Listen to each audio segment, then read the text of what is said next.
പേര് ശങ്കർ. അപ്പൊ ശങ്കർ ബ്രോനെ കിട്ടിയിട്ടുണ്ട്. ആളുടെ പുതിയ സൈക്കിളും കാര്യങ്ങളൊക്കെ ആയിട്ട് ഫുള്ള് ലഗേജും കാര്യങ്ങളൊക്കെ വെച്ചിട്ടുണ്ട് അല്ലേ? ഓൾ കേരള ചെയ്തോണ്ടിരിക്കുകയാണ്. ഇവിടെ ലഗേജ് അതിലെനിക്ക് കണ്ണ് തട്ടിയത് വീഡിയോ കണ്ട LT. ഇത് എവിടുന്ന ചൈനയിൽ നിന്ന് ഇറക്കിയ? ഇത് അലിഎക്സ്പ്രസിൽ നിന്ന് വാങ്ങി. അപ്പൊ അതെങ്ങനെ ഇന്ത്യയിലേക്ക് വന്നു? ബ്രാൻഡ് അല്ലേ?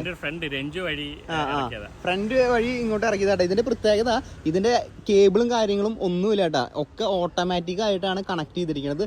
ഇതാണ് അതിന്റെ ബാറ്ററിയും കാര്യങ്ങളൊക്കെ വരുന്നത്. എന്റെ ദൈവമേ, ഇത് അമർത്തണം തന്നെ മനസ്സിലാവണില്ല കേട്ടാ. അപ്പൊ എത്ര ചാർജ് കിട്ടും ഇതിന്? 1000 കിലോമീറ്റർ വരെ കിട്ടും. 1000 കിലോമീറ്റർ സുഖമായിട്ട് ചവിട്ടാൻ പറ്റും. എത്ര വട്ടം ക്ലിക്ക് ചെയ്താലും അത് പൊക്കോളും. അടിപൊളി. വർക്ക് ചെയ്യണോ? IT field. അപ്പൊ IT ഫീൽഡ് ആയിട്ട് എങ്ങനെയാ ഈ ഓൾ കേരള ചെയ്യാൻ?